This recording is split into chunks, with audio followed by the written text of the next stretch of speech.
keessummeessira keessummeessine iyyeerraa baay'ee malee sokke seexanichoo sokkeera jedhi jedhanii ruusaan achirratti hin jenne eessaa fidde afaan ati waa'ee fakkeenyaaf ati waa'ee amantii beektaa?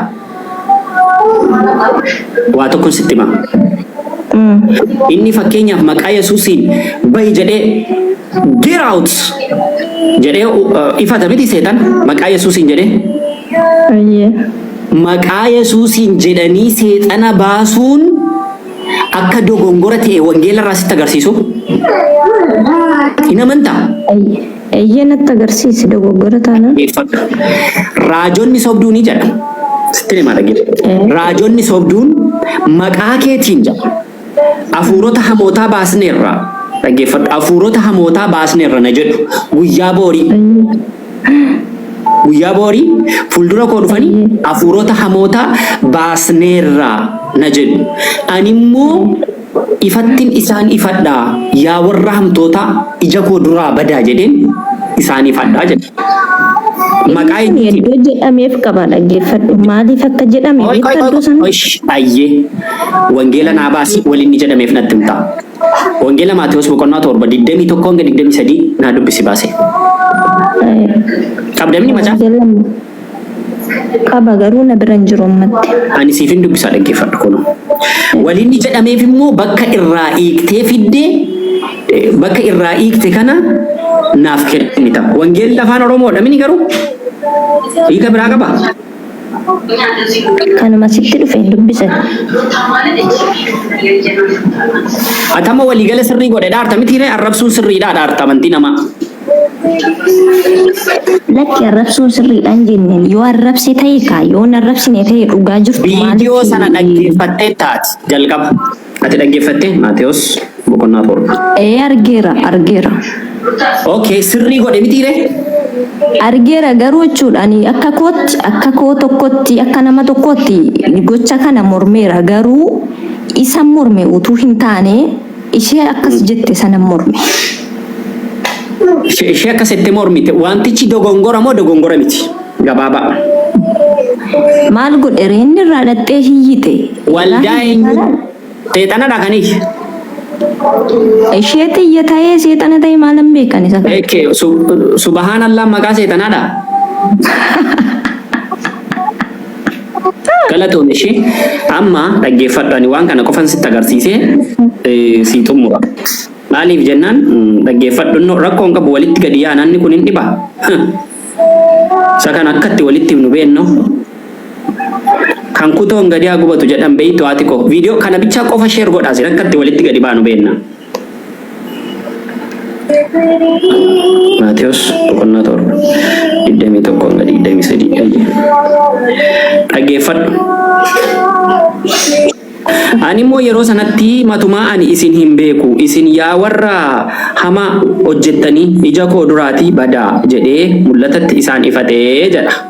Eessarraa immoo kaa guyyaa isa dhumaa sanatti namoonni baay'een yaa gooftaa nuyi maqaa keetiin raajii dubbanneerra maqaa keetiin hafuurota hamootaa baafneerra hojii aangoos maqaa keetiin baay'ee hojjenneerra mitiire. Anaan jedhu ani immoo yeroo sanatti matumaa ani isin hin beeku isin yaa warra hamaa hojjettanii ija koo duraa badaa jedheen mul'atatti isaan ifadhaa jedhe. Eenyuun? Raajii masaratii Yesuus biratti ifatamaadha. Ifatamaa kan Yesuus guyyaa boorii raajii masaratiin ifachuuf jiru. Raajii masarata ofiisaayyuu ifatamaadha. Malee raajii miti. Akka wangeela kanaatti akka wangeelaatti dhaa jirra. Maqaa Yesuusiin jedhee seexana baasaa jira moo hin jiru obboleetti? Inni kan achirratti maaliif jedhe beektaa? Achirratti siin hin jenne inni maqaa Yesuusiin jedhee seexanoota hin baasa moo hin baasu? Eenyuun akka jedhu beeki kaa dura. Okay, namni maqaa Yesuusiin seexana baasu raajii moo raajii miti? Maqaa Yesuusiin kana seexana baasu moo? Hundi nama ni dhafa macaafni qulqulluun guyyoota gara dhumaatti raajota sobaa jedhee raajota sobaa kunoo inni kun amma fakkeenyaaf maqaa Yesuusiin jedheeti kan inni baasaa jiru jechuudha. Namni maqaa Yesuusiin jedhee seexana baasu raajii sobduudhaa jedhaa jira kunoo wangeelli. Raajii sobduudhaadhaa jira wangeelli. Nati jedhe tun taane wangeeladha kan jedhe. Sakana sin mormini wangeelati jedha. Maarree inni kun masarattaayyee raajiidha moo raajii miti? Raajiidha. Okay, raajii inni masarattaayyee maqaa Yesuusiin jedhee seetana baasa moo hin baasu? Baaseeras baasaa jiras. Okay, abaasu rakkoon qabu. Dhageessanii wangeelli namni maqaa Yesuusiin raajonni sobduu maqaa Yesuusiin jettee hafuurota amootaa baasti animmoo isaanii wangeelli moo maal jedhe isaan raajota sobduudha jedhee dubbate. Eeyyee kaa hundumaa miti kaa masiihonni sobaa uffateedha macaafni qulqulluun hin ka'u. Inni kun nuurituudhani. Waalaikum salaam warahmatullahi wabarakatuh. Dubbadhu ayyee. Maqaa ishee hin beekne garuu akkam jedha eenyu bakka laayidhaa dhiifama naa godhee akkamisiistu nagaa keedha. jira galata waaqayyo lubbu. Maal seete biyyee koo gaaffii waan nati ta'e tokko jira beektaa waa'ee raajii waan haasa'aa jirtanii fanachuma ammoo gaaffii nati ta'e macaafuma keessaa jechuudha. Ati raajii masarattaayyee raajii dhugaadha jettee amantaa? Eeyyee namana. Raajota ka'an keessaa yoo raajii masaratiin ni namana. Eshi bakka rakkoon qabu maal jedha beektaa macaafa Maatiyoosii boqonnaa 24 lakkoofsa 24 irratti jechuudha. Raajonni sobduuni ni ka'u hojii dinqii gurguddaas hojjechuu argisiisuu ni danda'u jedha. So ati raajii sobaa fi raajii dhugaa kana maaliin adda baafatte? Kan ittiin adda baafadhu macaafumatti qoraa ilaalaa hin jedha macaafni jechuudha. Raajonni ija hojii isaaniitiin beektaa giftii lubbuu koo ija hojii isaaniitiin ilaalaa hin jedha macaafumatti jedha. Isa kanaaf raajii masaratii dhufee manaa raajii dhugaa ta'uu eeyyee dhugaa raajii dhugaa ta'uu maaliin adda baafatteedha gaaffiin kiyya sii galee? Macaafa keessatti amma raajonni sobdoonnis du'aayyuu kaasuu danda'anii hojii dinqii gurguddaa argisiisuu danda'anii raajonni sobdoonni ka jedhu dhaqxee dubbifachuu dandeessa yookiin ustaasii dubbisuu danda'u Maatiyoos 24 lakkoofsuma 24. So raajonni sobdoon kunis silaa cabaa fayyisuu danda'u du'aallee kaasuu danda'u maaliif hojii dinqii gurguddaa argisiisuu hojjechuu ni danda'u jedhee jira macaafa Maatiyoos keessatti jechuudha sii galee. So ati raajiin kun du'aa isaa kaasuu naafa isaa fayyisuu maal isaa godhu raajii dhugaa ta'uu isaa maaliin adda baafatteedhaan macaafa irratti hundaa'ee si gaafadhe malee gaaffii mataa kootii miti. Ani ija raajota ija hojii isaaniitiin hin adda baafadha. Akkam ija hojii isaanii fakkeenyaaf? Okay, akkasichuun kee gaariidha. Raajonni tokko tokko jiru akkasittiin kan lafarraa kan raajanii kanumatti tole kan barsiisanii karaa barbaadanii kan adeemanii. Isaan kun jechuun ammoo gaaffii gabaabaa jechuudha. Raajii masarattaayyee kun raajii dhugaa ta'uu isaa ragaa maalirraa argatte? Macaafa keessatti macaafni natti amantu raajii masarattaayyee caafata qulqullaa'aa keessatti hin caafamne. Raajonni dhugaan maaliin adda sii ba'anii gaaffiin koo raajonni dhugaa kanaan adda baafannaa raajonni sobaa ija hojii isaanii ka jedhu ija hojii isaanii maaliin akkam gootee adda baafatte? Amma raajii masarattaayyee cabaa ni fayyisa jettanii du'aas ni kaasa jettanii miti. Macaafa keessattis raajonni sobdoonni jedhaa bar du'aas kaasuu danda'u dinqiis hojjechuu danda'u argisiisuu danda'u waan raajii argisiisuu danda'u sobdoonnis argisiisuu danda'u warri dhugaa sunis argisiisuu danda'u. Ati maaliin adda baafachuu dandeesseetu raajiin kun raajii dhugaadha jetteedha gaaffiin kiyya? Buleetti si deebisaan jira. Ijuma hojii isaaniitiin hin adda baafadha. Ija hojii isaanii fakkeenyaaf yaani ijennaa jettu. Amma jira kan itti tole kan barsiisani. Ragaa yommuu na ragaa naa kennitu wangeela irratti hundaa'e naa kenni okkee malee yaada sammuu keetoo hin taane akka macaafni jedhutti si galee. Ayyeen.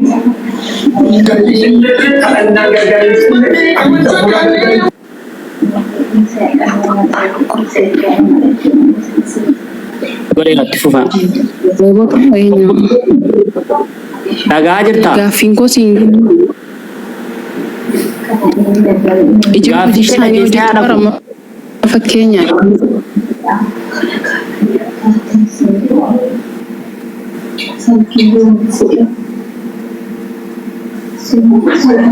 Baddeemoo hin baadhima maal taate? Miti jechuun wanti jechuu barbaadu warra raajota kanarratti ani fakkeenya raajiin ebeluu du'aa kaasaa ebeluun raajaa isa waaqarraa raajaa isa lafarraa raajaa ani gaaffina ni barbaade macaafni raajonni sobdoonnis waan isaan hojjetaa jiran kana akka hojjechuu danda'an raajonni sobdoonoo ni dubbata maaliin adda baafatanii gaaffiin kiyya maaliin adda baafatanii yaani raajii dhugaa ta'uusaa maaliin adda baafatan ragaa qabatamaa maal qabani isinumaa gadi siqxee yoo dubbisee Sobduu waan ta'eef hidhayyuu ta'u kan namaarra fedhumayyuu.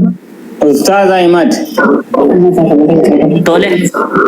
Akkam jirtu fayyaa keessanii? Nagaa fayyaa. Dhiifama ani asitti wanti ani dubbachuu barbaade dhimma raajii sobduuf dhimma raajii dhugaa ta'uu hin taane. Musliima moo kiristaanati? Ani kiristaan. Ati kiristaana peentee moo ortodoksii? Peente. Peenteedha. Uffata dubartoota muslimaatiin uffata gaddaa jedha masarat taayee tokko jedhi.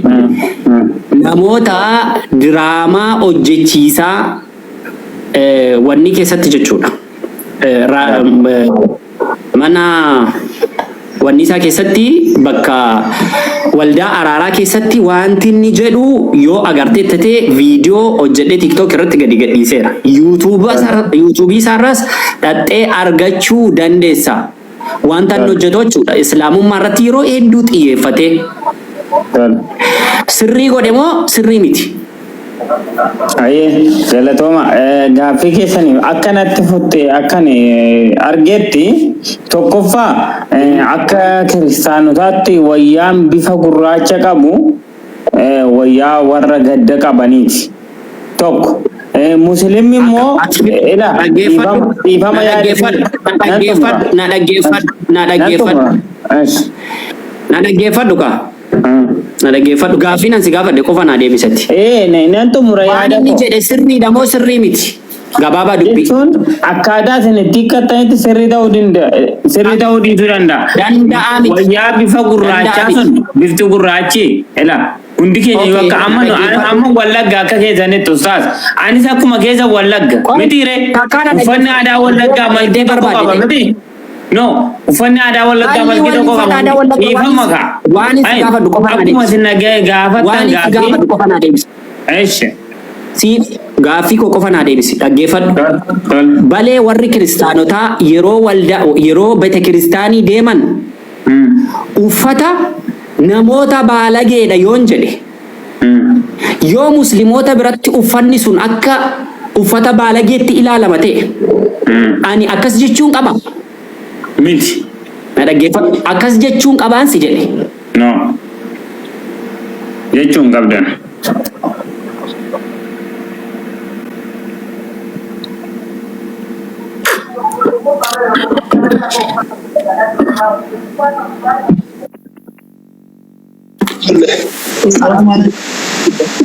Neetworkii sin qabee jira. Eeywa yoo fakkeenyaan fudhadhe dhiifama fakkeenyaan fudhadhe obboloota kiristaanaa obboloota ortodoksii akka warra ortodoksiitti uffata naxalaa uffatanii beete kiristaanii dhaqu galgala dhaqu ganamallee dhaqu ganama barii dhaqu jechuudha. Uffanni sun akka amantaa akka muslimoota biratti uffata namoota waan baalagee dalaganiidha jedhamee beekama yoo ta'e nuti jecha kana jaroota kanaan jechuun sirriidha moo sirrii miti? Ustaas dhiifama asitti waan tokko isin hittimu. Kallattiin taanerraan qabatinaa kaa kallattiin taanerra ni hiikkatina. Kallattiin naa deebisi gaaffii ko. Eeyyee naan kallattiidhaan isin deebisaa jira. Kallattiidha sirriidha moo sirrii miti? Jechi nuun jenne sun sirriidha moo sirrii miti? Inni kam?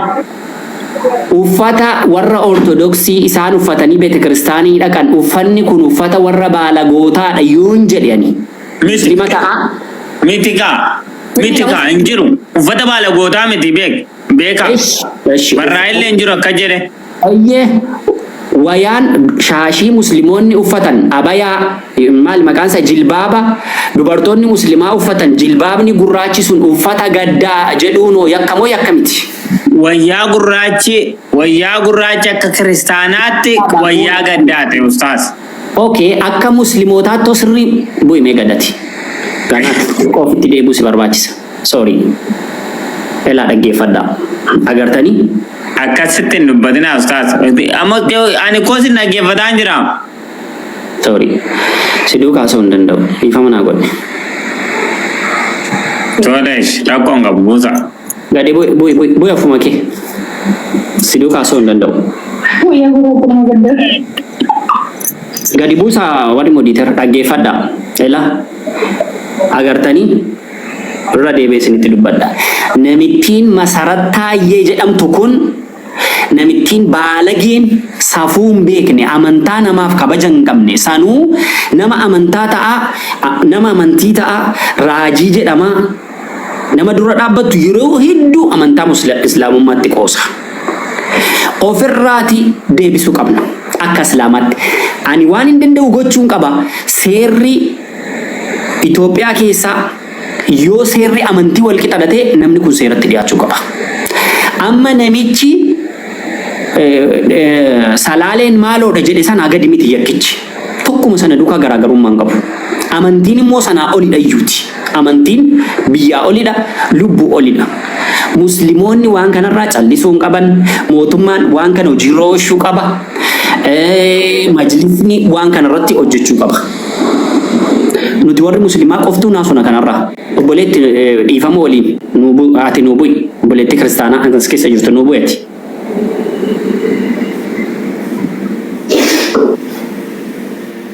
Obboleetti nuu bu'i dhiifama galatoome na dhagaa jirtu Anwaar hin dhagaamaa sagaleen kun. Hin dhagaama. Eywa waan kun yeroo meeqarra deddeebi'ee hojjetama uffata muslimaa uffatanii ittiin hojjetu akka sirbaatti mazmuurii isaanii itti godhanii ittiin hojjetu wanti kun garamitti deemaa jira waan kanarra isin maal jettu viidiyoo masarattaayyee waldaa araaraa keessatti waan inni jedhe akkaataan itti qoosisu yeroo baay'ee akkaataan itti amantaa islaamaatti qoosisu argaa jirtu. Argaa jirran akka dhuunfaa kootti yeroo meeqaatama viidiyoo dalageera. Akka waan suusii dubbii suusii ajandaa nuti barbaannu nu godha namni. Kanaaf isinoo akka yaada keessanitti maal jettu? Jalqaba kan seene obboleessa keenya Ahmad natti fakkaata. Ati dubbadhu Ahmad. Bismillahirrahmanirrahim. Assalamu alaikum warahmatullahi wabarakatuh. Jalan di kesanu negara rahman sini fatau kristanan illee kam jirtu fayyaa keessan edera maali namichi kun yeroo baay'ee irra deebi'eet kan inni amantii nama arrabsu kana qofaa miti fakkaatee dulle daleeffatee jira kana wajjiniin jarri kun fakkaatanii jiraachuu malee kan ofii waan hin qabne fakkaatanii jiraachuu kaayyoon jira fakkeenyaaf fakkeessanii sobanii nama tokko sobanii fakkeenya amantii namaatti fakkeessanii yoo baafatan malee dandeettiin qaban amantiin jala waan of hin dandeenyeef jechuudha. Soo kanaaf ni lammataa uffata musliimaa uffatanii faarfannaa garaagaraa baasuun uummata yookaanis immoo hooggantoota majlisaa yookaan warra keenyatu ofirra taa'ee jira malee kun yakka mataan isaa. Maaliif uffata mana amantaatiin namni tokko sirbuu hin danda'u wanti jechuun hin danda'u yakka waan ta'eedhaaf. Uffata amantaatiin uuf. Lammaffaa inni jarri yeroo hunda uffata yookaanis immoo uffata kanaan uffata gaddaa kan jedhamu baay'ee uffanni gaddaatii fi uffanni kaan gargar.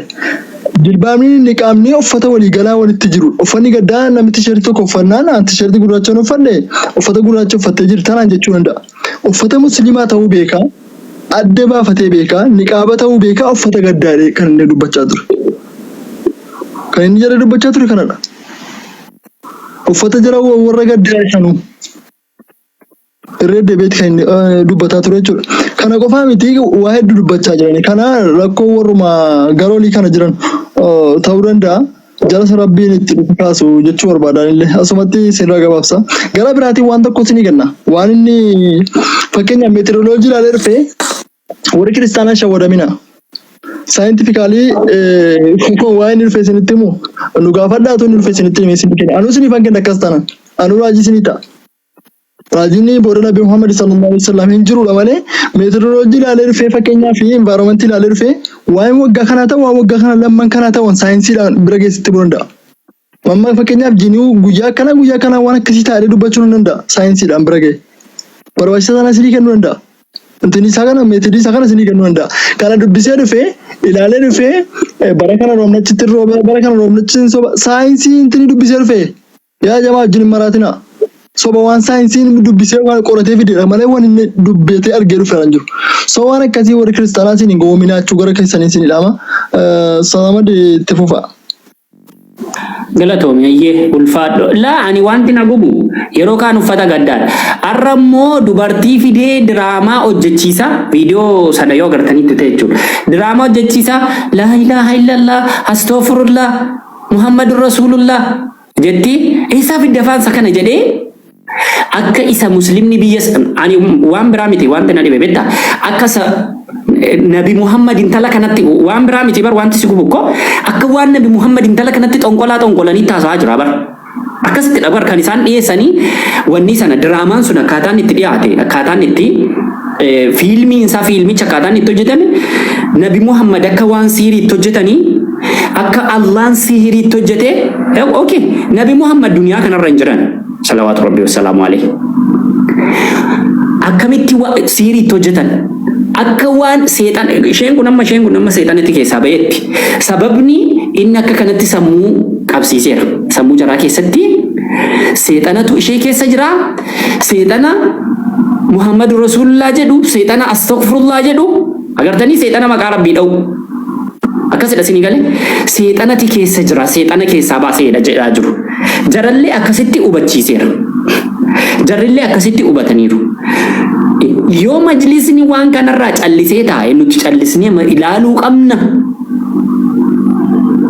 warri majlisaa yoo isaan callisan booroo waan kana caalutti dhufa warri kaan warri Nabi Muhammadiin gadi ba'anii arrabsan isaan maal balleessarra akkasitti kunooti warri biyya keessa taa'uyyuu waan akkasii godhaa jira ituu nama muslimaati ba'ee eengadda hin yaadattu dhaggeeffadha ati eenyudha ati Yesuusii jennaan hirkoon jechuudha namaan akkas jedhee gaafannaan waan kun balleessaadha balleessiteetta dhiifama gaafadhu jennaan ba'ee dhiifama gaafate mucaan garuu kun yeroo miiqaatama irra deddeebi'ee ta'a. Ispeeshaalii waan namitti raajii Masarat Taayyee jedhamtu kun jibba miti bara. Muslimas islaamummaa namni islaamummaa jibbuu danda'a rakkoon qabu. Garuu muslima lafa kanarraadha kan inni jibbu. Ani takka dhugaama dubbachuuf biyyumti Itoophiyaa sun seerumti biyya Itoophiyaa sun waanuma jibba islaamaatiin ijaarame wayinatti fakkaata yeroo taa'ee ilaalu. Ammayyuu isuma sanatti keessa jiranatti fakkaata. Yerichi sun yeroo Atsee Amdatsioon, yeroo Atsee Teediroos, yeroo Atsee Yohaannis, yeroo Atsee Teediroos faanatti fakkaataa jira malee dhuguma yeroo dimokiraasiidha waan jedhamu natti fakkaataa hin jiru akka kotti. Dhuguma dubbachuuf. Oromummaa jala dhokatu mooti. Namaaf immoo gatti baay'ee isaa dubbadhu hin qabu kanaan waarii natti fakkaata dabaree. Ayyee, assalamu alaikum warahmatullahi wabarakatuh. Alaikum salam warahmatullahi wabarakatuh. Baga nagaa taatan waaqeffataa yoo dana jira jiraatillee ortodoksiin የኢትዮጵያ ተዋሕዶ ኦርቶዶክስ ተዋሕዶ ኢትዮጵያ ማል ጀን ቴንቴንሌ ወሪ አፋን ከነ ረገው ጅርተኒ ዋይ ኬሲ መሰረት ራዱበቹ ጅረኒ የሮ ነምኒ ዋቄ ቀዲሱ ሀሜኘት ሲንፉረቲና ኢጋፈ ነምኒ ነመ ፋርሱሲ ጃለለት ሲንፉረቲና Fakkeenyaaf uffata gaddaa jechuun uffata gaddaa waan jedhamu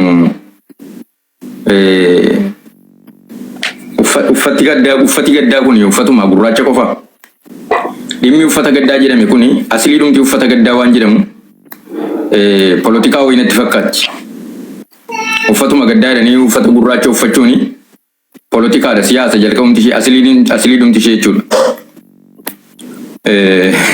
Jalqaba uffata gaddaa jedhanii uffata gurraacha uffachuu warri biyya faranjii irraa nutti seente natti fakkaata. Maaliif sababa uummata Afrikaa kana uffataniifiti gurraachessan. San booddee uummanni keenya isuma jedheeti silaa uummanni keenya isuma duukaa fi gamtiidhe uffata gaddaa jedhee uffata gurraacha uffachuutti ga'e. Uffata gaddaa jedhanii uummata islaamaa fidanii fakkeenyaaf amantii isaa lallabachuu danda'a. Abbaan fedhee amantii isaa lallabachuu mirga qaba. Amantii kee lallabatiin jechuun hin dandeenyu. Hin barsiifatiin jechuun hin dandeenyu. Barsiifachuu danda'a. Amantii biraajinis diibeet godhee falmuu danda'a.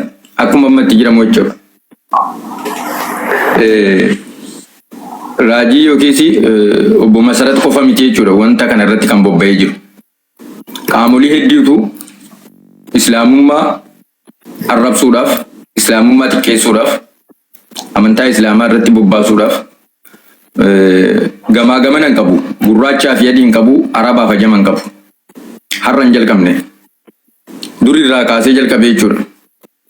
Yoo yaadattu ta'e warra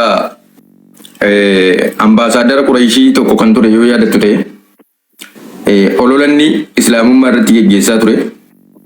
Warra biyya dhiyaa kana daboo hammate zabana nabi Muhammad ergaman keessa jechuudha sallallahu alaihi wasallam. Allahu akbar jechaa subhanallah jechaa bifa diraamaatiin bifa fiilmiitiin hojjechuun isaanii sila osoo seerri jiraate seerumaan gaafatama ture. Garuu eenyutu gaafata? Fakkeenyaaf gama keenyaan dadhabina keenyan dubbadda.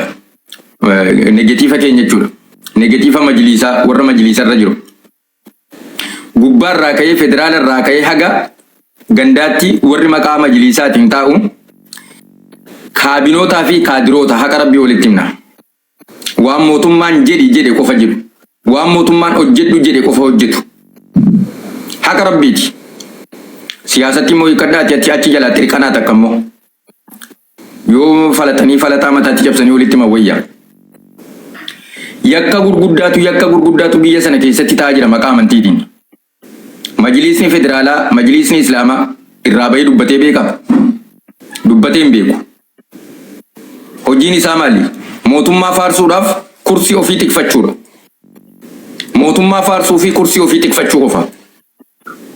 Gaafa islaamummaan arrabsamu, gaafa quraan arrabsamu, gaafa kitaabni akkasuma Nabi Muhammad sallallahu alaihi wasallam arrabsaman majlisni islaamaa islaamaatiin islaama bakka bu'ee taa'u takkaa gadi bahee waa takka dubbateera barreeffama tarree tokko barreessaniiti badu achumaan cikilfatanii afaan kaa'atu dhaqanii.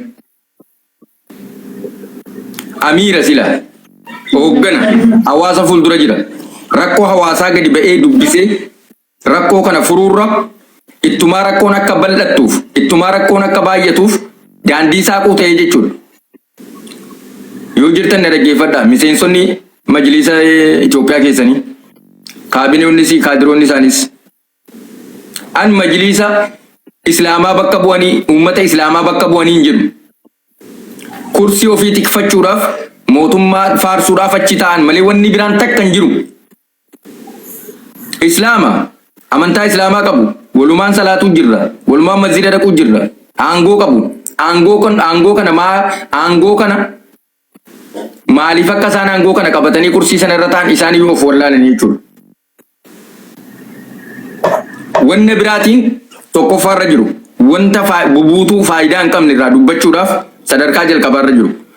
Waan sidaa muhimmii waan hawaasichi barbaadu irraa dubbachuudhaaf garuu zeerooraa jechuudha. Kama sarat qofa irratti xiyyeeffadheen dubbaddu.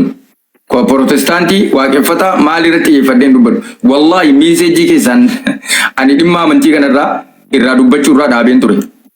Garuu waanuma xiqqoo yeroo hin gaafa dubbaddu miiseejii keessaan natti barreeffamu waan ajaa'ibaati. Arraba keessaan natti barreeffamu.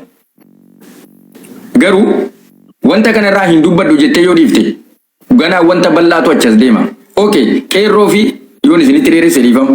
Qeerroo fi qarreen islaamummaatti amanan islaamummaa isaanii jaallatanu maaltu isaan dubbachiisuu dhorke beektanii barsiisa badan fakkeenyaaf gaafa Nabi Muhammad arrabsaman sallallahu alaihi wasallam namni difa'ana irraa godhe jannata seenaa jedhanii namni jazaan isaa jannata namni difa'ana bi Muhammad irraa godhe rabbi irraan jenne bar namni difa'ana bi Muhammad irraa godhe jannata seena jazaan isaa jannata okay dhuguma hawaasni ola deemaan dhiiraaf dhalaan shamarranii dhiirri eerroof qarreen islaamaa barsiisa nabi Muhammad irratti xiyyeeffataniiru nabi Muhammadin eenyuun akka ta'an baranii jiru sila daa'iin mashaayikni kataa'ee barsiisu islaamummaa mataa islaamaa kan ta'an ergama caalamaa kadhiyaabbahaa kakaabaaf kibbaa addunyaa nabi Muhammadin osoo baranii maalummaa isaanii osoo beekanii silaa ni tikfatu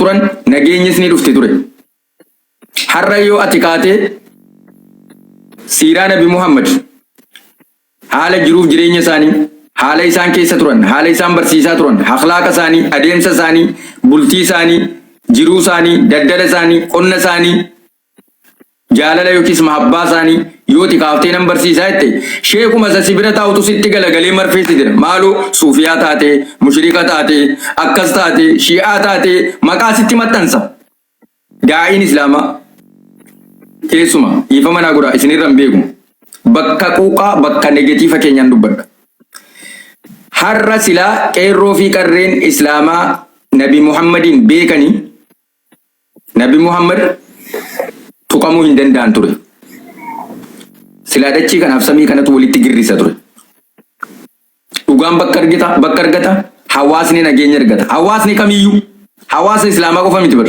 hawaasumti kamiyyuu nageenya argata har'a yoo ati kaatee waa'ee nabi Muhammadin barsiisa jettee taappeellaa sii kennu islaamummaa sirraa mulqu firqaa wayitiin si rukutu firqaa wayii sitti moggaasu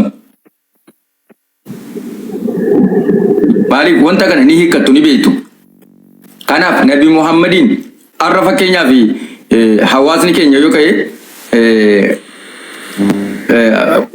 jiruu addunyaa keessatti beekamtoota iskoolaarota yookiis hayyoota qabsaa'ota Afrikaa kana kaaftee maqaa isaanii fakkeenyaaf Mugaabee yookiis nama tokko nama beekamaa tokko yoo kaaftee seenaa isaanii haasofte uummanni ni gammada ilmaan isaanii faa barbaada bakka inni jiru dhaqee argee faa waliin haasa'uu barbaada jaalala isaaf qabu yoo kaatee nabi Muhammadin jaalala rabbi argatta jaalala nabi Muhammad salawwaatullahi wa salaamu alayhi qoma keessatti si dagaagaa deema akkana jechuun islaamummaa keessa qaama hundaan seentee jechuudha iskoolaarota yuun qoranna hayyoota addunyaa yuun qoranna waa'ee nabi Muhammad qorachuu dadhabuun keenya barsiisa rakkina barsiisaati rakkina barsiisuuti rakkoo barsiisuu dhabu khutubaa jumaa irratti argaa jirra waa'ee majjannataa fazaabaati yookiis immoo firqaa isa tokko rukutuudha isa tokko rukutu ganama hojii godhatanii isa tokkoon kaafira jechuu isa tokkoon zaalima jechuu isa tokkoon suufiyaa ta'e dibbee reeba jechuu har'a fakkeenyaaf silaa ka dursu islaamummaa irraa difaa gochuu moo waa'ee abaluun muuziqaadhaan nashiidaa baase jechuutu dursa silaa abaluun duffee rukutee irra silaa waltumaa oola sheekiin keenya sirratti wal guuree kanarraa namni dubbatu hin jiru isa kamtu dursuu qaba silaa isa kana dursuu qaba jechuudha kanaafuu waan dursuu qabu dursuu qabna waan bubuuturraa waan xixiqqaarraa dubbachaa ooluun faayidaa hin qabu kanaafuu dhimma kanarratti haasa'uun murteessaadha murtii tokko argachuunis dirqama isiniin jechuu barbaade dabaree nama dabarsaa. Aye galatoomi ulfaadhu eenyudha kan itti aanu Aishaan itti fakkaata Aishaa itti hufi deeqaa muraasa waliigalaa ani maaliin barbaadeen kan hin arrabane namoonni as jira jirtan namoonni muslimaa guutuun keessan namni Masarat Taayyee jedhamu seeratti akka dhiyaatu viidiyoota isaa especially namoonni viidiyoo isaa dhaqaati yuutuubii irra ilaalaati wantoota inni islaamummaa irratti xiyyeeffatee islaamummaa arrabsu dubartoota muslimaa uffata dubartoota muslimaa arrabsu nabiyyii arrabsu rabbiin arrabsu viidiyoo isaa post godha viidiyoo sana baasaati akka namni kun seeratti dhiyaatu Yoo Itoophiyaa keessas walqixxummaan amantiin jira yoo ta'e, mirga amantii fedhe ordofuu namni qaba yoo ta'e, viidiyoon isaa rakkoo waa meeqa kee qabara. Viidiyichi wanta meeqa kee tokkoffaa namni amantaa sana yoo ordofe malee amantaan ni amanu sana yookaan amantaan itti nama waamu sana yoo ordofe malee yoo Yesuusiin fayyisaa lubbuusaa godhatee hin fudhatu ta'e namni amantii biraa ordofuu hin danda'udha. Sababii isaan yeroo hedduu gaddeebisanii nama waqaraniif. Islaama ilaalaa. Ustaaz Farahaan ilaalaa. Mee warra sooshaal miidiyaa kanarraa Ustaaz Awwal ilaalaa. Yeroo jara keessaati ortodoksii keessaa namni dhufee islaamummaa qabatu. Masqaliin morma keerra jira maatabni isa kabajaan achi kaayii jedhu. Kun garuu uffata gaddaa astaghfirullah subhanallah la ilaha illallah muhammadur rasulullah eenyu si barsiise faansa kan eessaa fidde faansa kan jedhee akka seexanatti waan kana keessaa baasaa jechuudha. Akka seexanatti ilaalaa nuti Oromoodha jenna, Oromoon tokkodha jenna, Oromoon kutaa waliin qoodu jenna, lagaa waliin qoodu jenna. Yeroo nama muslimaa keessaa nam tokko ba'e amantaa kiristaanaa xiqqeessu kan jalqaba ba'e viidiyoo irratti hojjetanudha. Reensheen aftaamee wallaggaa elaa kun bilookii taateetta mana kana duukaa lammata abadan wal arguun hin jiru nagaatti. Yoo islaama taatee qajeeltee jannata keessatti wal agarra. Sana booda anis sin argotti sin agartu xumurameera. Ilaala nuti Oromoon tokkodhaan nama wanta hin taane barreessu ilaa dhaggeeffadha bilookii godha. Ispeeshaalii warroota waan kun isaan aarsu jechuudha. Nama kamuu na jalan kaayina bilook godhatee of jalaa baasaa. Nuti Oromoon tokkodhaan waan kaleessaa faafinneessa yeroo jaal magarsaa bariifaa ta'e isa isaan bakka tokkotti dhuman islaamni isin amanamuu guddina itu lubbuu isaa hambifachuu fedhuu jedhanii warri jaal magarsaa bariifaa duukaa du'an isiniif jecha bara kan isaan lubbuu isaanii dhaban. Sumaalee warri muslimaa gar tokkotti ba'a warri kiristaanaa gar tokkotti ba'a jennaan siniif gale warri muslimaa bakka tokkotti warri kiristaanaa bakka tokkotti ba'a jennaan nuti amantiif miti kan nuti manaa baane mirga sabummaa dhabnee mirga keenyatti nuu kabajamuu didee nuti dhimma sabummaatiifidha kan manaa baane jedhanii bakka tokkotti du'an. Qubee masarattaayyee arra ittiin afaan inni ittiin arra nama arra amantii muslimaa arrabsu wangeela inni ittiin arra dubbisu wangeela kana jechuudha. Wangeela arra ittiin dubbifamu kana wangeela kanaa jechuudha. Namni qubee afaan Oromoo bocee kaa'e nama islaamaadha.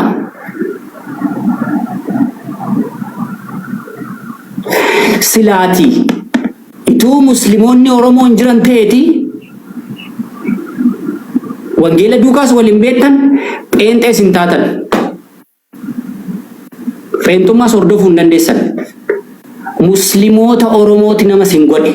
Muslimoota Oromooti namatti sin dabale akkasin of bartan isin godhan. Akkasin amantii qabaattan isin godhan. Warra tola isinirraa qabudha malee warra isin afaan keessan gaditti dhiqattan miti ture silaa.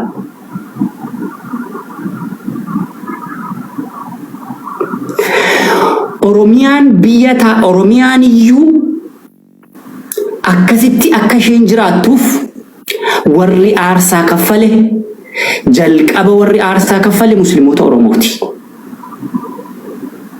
Maqaa isaanii tokko tokkoon gadi tarreessuu dandeenya. Warri adda bilisummaa Oromoo bu'uurses musliimoota Oromooti. Warri alaabaa adda bilisummaa Oromoo bu'uurses musliimoota Oromooti. Muslimoonni Oromoo warra galataati malee Waliigala muslimni isiniif nama galataati malee nama isin salphistan miti ture. Amantii isaanii salphistan turtan. Silaa namni gaafa namichi kun akkasitti gadi ba'ee ani raajida jedhee akka arge gadi alba'u akka arge gadi diddigu isinti itti dubbata ture. Dogongorteetta bakka kanatti dhaabbadhu. Wanti kun sirrii miti. Akkas jedhamuu hin qabu. Jettanii itti himuu qabdu ture silaa. Ituu dhugaa beektu ta'e. Eenyu kan kilaashii Oromoo jalqaba tokkose? Eenyudha qabsoo keessatti kan waraqaa iciitii nyaate?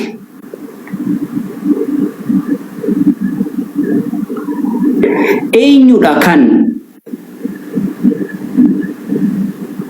Oromoof jecha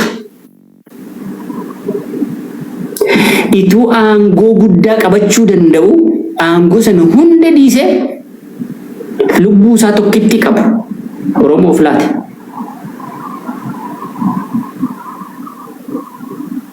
Musliimoonni specially Musliimoonni Oromoo isiniif warra galataadha malee warra isin afaan keessanitti xaragattan hin turre. Garuu maal godha galagaltoo miilli mataa hooqaadhani. Mataa hooquu hin danda'u garuu mataa hooqe. Akka isinitti yaaddan sana miti. Lakkaan isin amantiitiin namni akka Masarat Taayyee kanaa fi hordoftoonni isaa warroonni waan inni godhe sirriidha jettan lakkaan isin amantiin keessan amantii ilmaan Atsootaadha. Amantii Atsootaa hordoftu sin lakkaan amantiin keessan amantii Atsee Mdatsiyoonidha. Amantii Atsee Teediroosii, amantii Atsee Yohaannisi, amantii Atsee Galaadiyoos faadha, amantii Atsee Tsitsiniyoos faadha amantiin keessan. Sun amantiidha. Amantiin nama 19,000 bakka tokkotti namni nama galaafachiisu kun amantiidha. Sana sun amantiidha. Musliimoota adiyyaa warri 11,000 bakka tokkotti fixe sun amantiidha. Kitaaba Maddiin Jabalirraa dhaqaa dubbisa. Seenaa Musliimoota Itoophiyaa Ijraarraa hanga sirna Dargii dhaqaa achirraa argattu waan nama dubbadhe guutuusaa. Sun amantiidha. Ituu amantii keessaniin jaallattu ta'e, ituu amantii keessaniin kabajju ta'e, namoota akka nama kanaa safuu hin qabne, safeeffata hin qabne, wanti kun amantii namaa tuquudhaa irraa dhaabbadhu jettanii dhaabsistu ture. Namni nama kana leenjisee hawaasa muslimaatti gadi baasee heyyama kennee fi waldaa banadhu jedhee bansiise bulchiisa magaalaa Naqamteedha. Bulchiisni magaalaa Naqamtee jibba muslimootaa qaba. Ituu jibba muslimootaan qabu ta'eeti yeroo hedduu in arga waan ta'u waan hawaasni matus in arga. Guyyaa tokko gurra godhatee dhaggeeffatee hin beeku.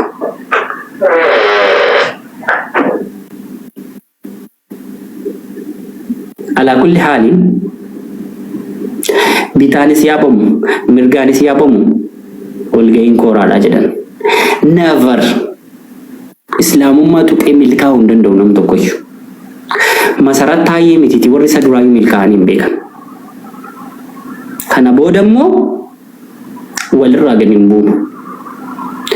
Namichi kunis seeratti inuma dhiyaata never. Inuma seeratti dhiyaata. Seeratti dhiyaachuun isaaniif garuu Rabbi lubbuutiin nu haa jiraachisu. Inshaa Allah. Dabareen kan eenyudha?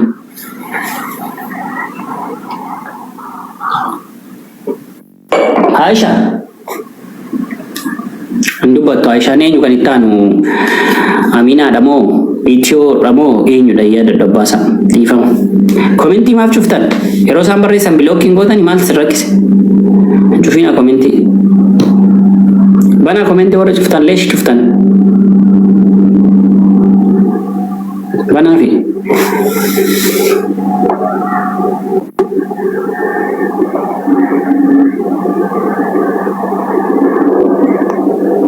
eenyu kan itti aanu dubbadha. Assalamualaikum warahmatullahi wabarakatuh Ustaz. Waalaikumsalam warahmatullahi wabarakatuh. Dubbadhu gaggabaabsi haadha ko. Ayyaani baay'een dubbadha ustaadhaa osootti na fuftan natti tola. Irra caalatti numatu ofirratti callisaa jira namicha kana. Ani isa bichaan kumadhu. Kanaafuu wanti inni irra deddeebi'ee yeroo hunda waan kana hojjetuuf kan duraa waan callifameef. Gaafuma inni jalqaba waan kana irratti hojjetu san osoo majlisni waan kana irratti kan hojjetamu ta'ee silaatti deddeebi'ee kana hunda